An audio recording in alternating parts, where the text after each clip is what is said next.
morning, I think. Hello, this is Chris from Deus Ex Machina, and I'm with my new fiance.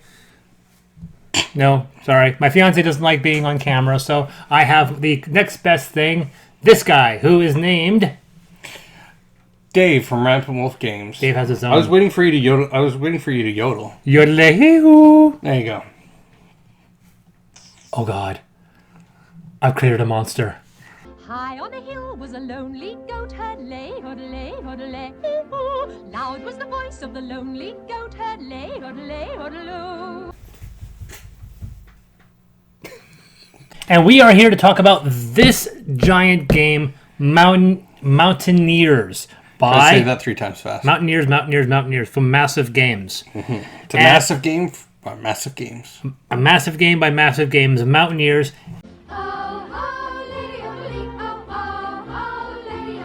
Okay, let's start with components.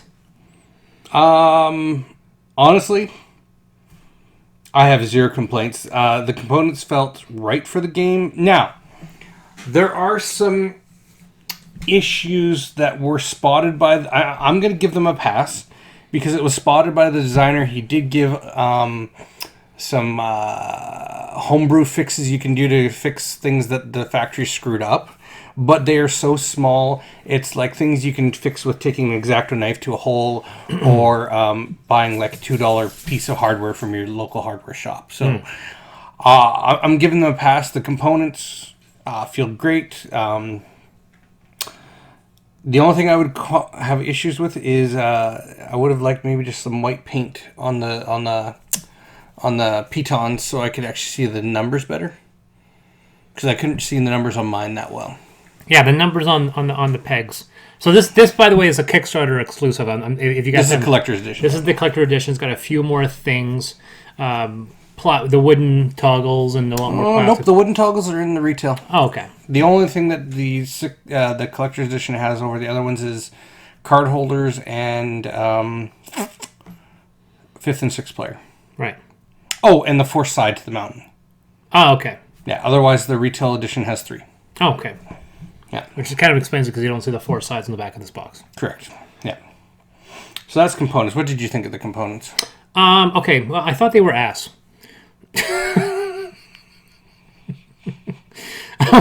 Let's go into details about why I thought this game. Now it should be noted that these are what I think of component quality, and I'm not going to talk about the game. I'm just talking about the component quality. I find the game. I like the gimmick of it being 3D. Okay. I like the gimmick, and I can see why you can justify having a 3D board. Yes. I know that you could have easily done this without that. Mm-hmm. There are ways to have done it without that. And I liked the idea that someone thought to do this. Mm-hmm. The problem is that nothing really fits right. Like I said, there's this base that goes on the board, mm-hmm. and the base on the board plugs into this rotating base, and the piece they supplied is a permanent mount which you can't use because then the thing wouldn't fold up. Correct. Right? So you have this rotating base that can't be rotated. So you use a Lazy Susan, a small Lazy Susan, to put it on, which actually worked fantastic. But the cardboard sides of the mountain weren't sitting very well on the base. You have to use an elastic band to hold the top up. It supplies an elastic band, but it's still a kind of elastic band. The miniatures are neat. The wooden toggles are neat. There are these 3D player boards we talked about. Right? The 3D players were good. That because you could put the toggle into the spot to get the upgrade. That made sense. But then there was this player area. Oh yeah, okay, fair. And that player area was completely worthless. Yeah. Because your pegs were all numbered. Mm-hmm. And yet it's just a bowl. Yeah. And your cards don't fit very well. It doesn't fold very well. And the pegs have to be laid out because you have to place them in sequential order. Mm-hmm. So if you're going to do a little player board like that, and have player boards with 25 to 30 little peg holes so you can remove them. But it's just a bowl. So it's a completely worthless piece. And it's falling apart. It flops around. The art style... These are very clearly Photoshop photos. Now, I know some people will say, what's wrong with that? They are very jarring. With some of them looking very misshapen, they are looking just a little... There's an uncanny valley issue. Because you have people that are staring at a camera and smiling. It's really not great. And then on top of that, they're placed on this digital background, which is art that they've designed for the game, and it's extremely simple. So the artwork of the characters aren't very good. And then there's the art itself, which is absolutely pedestrian. You have, I mean, it's right up there with like a mid '80s elementary school atlas. That's how kind of poor it is. Where you just see white and then blue and then little things for trees, and then the cards have that same type of quality. There's no graphical, in my opinion. It conveys the information clearly. Mm-hmm. You clearly know the difference between grass and rock, but it's just green and brown. Like there's no. Like, it looks like a mountain because it's a pyramid. Otherwise, it's just a really low quality. And then the board itself is actually completely worthless. All it does is tell you that white is snow and green is like tundra and what have you. And I realized, like, that's the only thing for that is just for the point tracker. So the only purpose of that is the point tracker. And then there's the whole point of spending so much energy in the production to make the 3D board, and we were constantly having to put our hand on top because we were trying to get it into the holes, right? Mm-hmm. Yeah, that was my rant. I thought the game was just for the gimmick. Mm-hmm. It's a gimmicky game, and it does not look pretty. The greatest thing is the fact you have these wooden pegs, and then you move this guy up, and he's got a giant peg thing coming out like Alien, and you shove him in the hole, and then you move him up. That's the neat mechanic. But from the production standpoint, this game is ugly. All right. What about theme? Theme is solid. Yeah. I give him credit. This is thematic. Well, what are you doing? I am climbing a mountain. What's the thematic? How does it manifest thematically? You are climbing a mountain. Like there's no deck building. You're not rolling dice. You're putting a piton and you're moving to the next spot. You are climbing a mountain. The funny thing, of course, is you're climbing a mountain like an insane person because the objective isn't to get to the peak. Because in our game, like 3 people made it to the peak.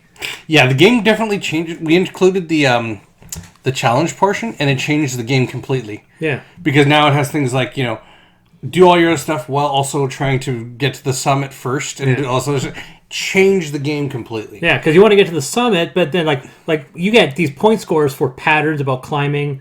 I got a whole bunch of point scores for simply going sideways up like an idiot. It's like right, and then but the part that where you could basically use my piton to move across, I thought was ingenious. Yep.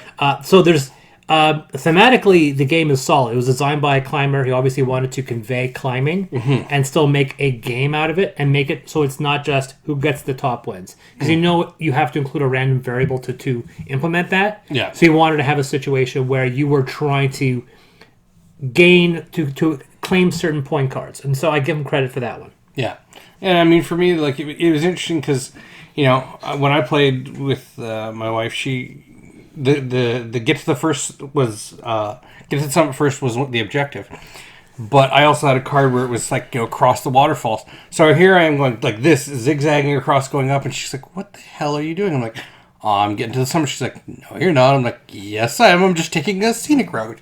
And as it was, I made it to the top before her because I used a card that let me jump a couple spaces ahead of her. So she was just, oh. So, yeah, theme, solid, 100%. It feels like you're climbing a mountain because you are. It's a little mountain. You're quite literally on a mountain, yeah. Let's see, what else do we have? We have, and my list ran away. Please stand by. You had it there a second ago. I did. That's and then you touched a button. I touched a button and it like. Okay, so let's go on to gameplay. Yeah. I trashed it. That's what happened. Okay. Yes. Replayability, yeah. I don't know. Replayability may just... I don't know. There's not a lot you can get out of replayability. I'll just jump right to mechanics. Okay, cool. Mechanics. There are a few rules that are a little rubbery. Okay. Like you have to put these little...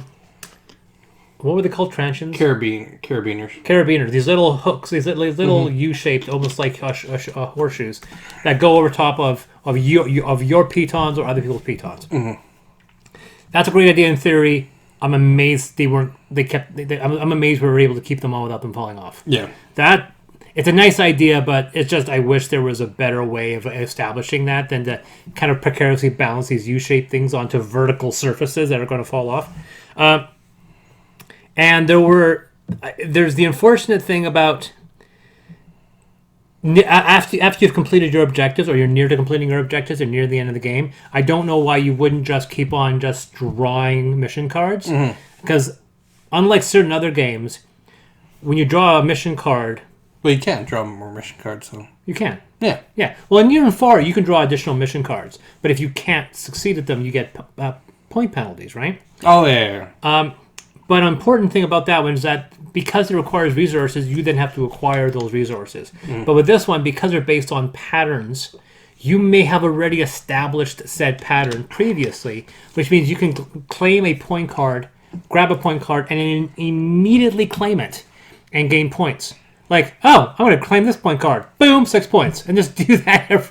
Because that's how I won our first game. Because on my last 2 turns, I was just drawing victory point cards and just claiming them because I had already established it because we spent the previous 9 minutes of the game zigzagging across. So there was one part of my journey that fell into place. Now, there's one part of the game that we didn't do, but we did end up doing in the other games I played, which is that there's sabotaging. Yeah.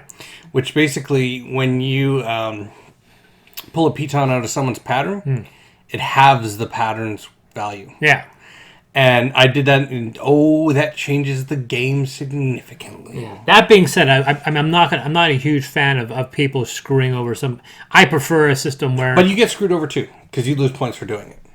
True, but that still being said, I'm not. I mean, if I ever played this game with other people, we'd probably be very against. We'd be trying to help each other score points rather than trying to get across. Because whenever you're climbing a mountain, you're not like, oh, I better kick Dave off this mountain. Like, no, it's about trying to not get other people killed. Mm-hmm.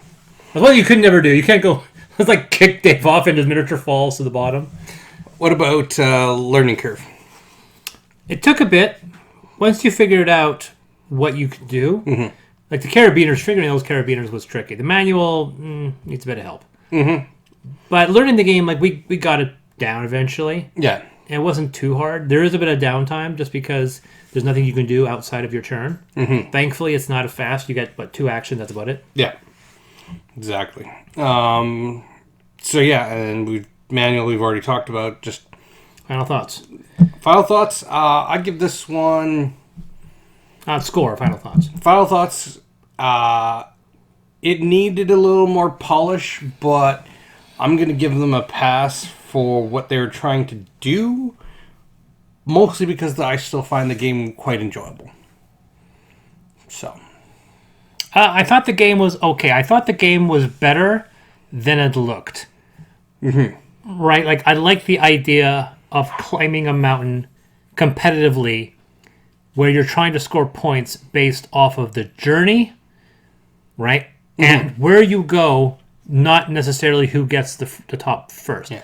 I thought that was neat. I thought it was neat that you got to get upgrades depending on your playthrough. Yeah. However, I cannot abide the game's its manufacturing shortcomings. You forgive it. I don't think I could. I think the game is ugly.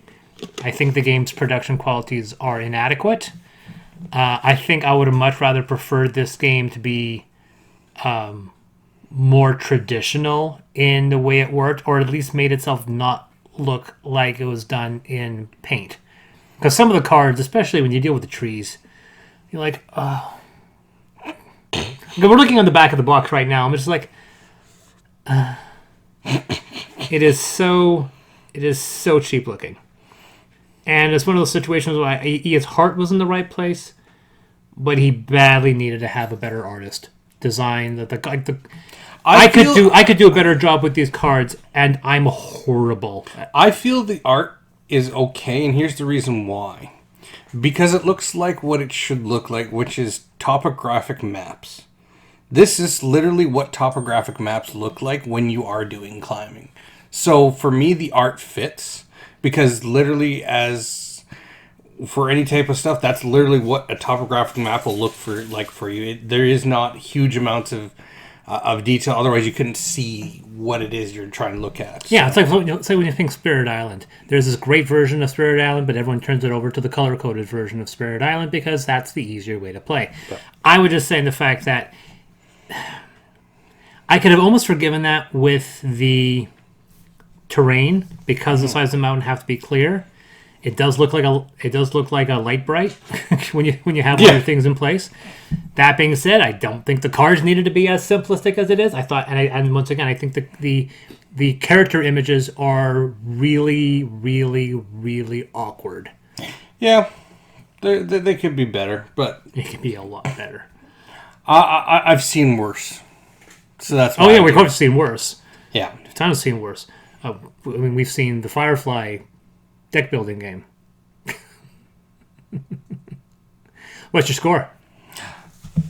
7.5, 8. Is it 7.5, 8 out of 10? Yeah. What are you going to fall? 7.5 or 8? Go with 8. You're going to go with 8? I'll go 6. Okay. Maybe squeeze a 6.5. I feel that this game could be a lot better, but I think production-wise, there are a couple rules which are a little weird, but production-wise, this game is not for me visually. Fair enough. This is one of those situations where we talked about like Twilight Imperium. Yeah. Right? Yeah. Was that the game we're talking about? Twilight? The one that's Imperial Twilight. The one that's like number 2, number 3. Not that one. Not Twilight Imperium. What's the other one? Twilight Struggle. Twilight Struggle. Thank you. Just like Twilight Struggle.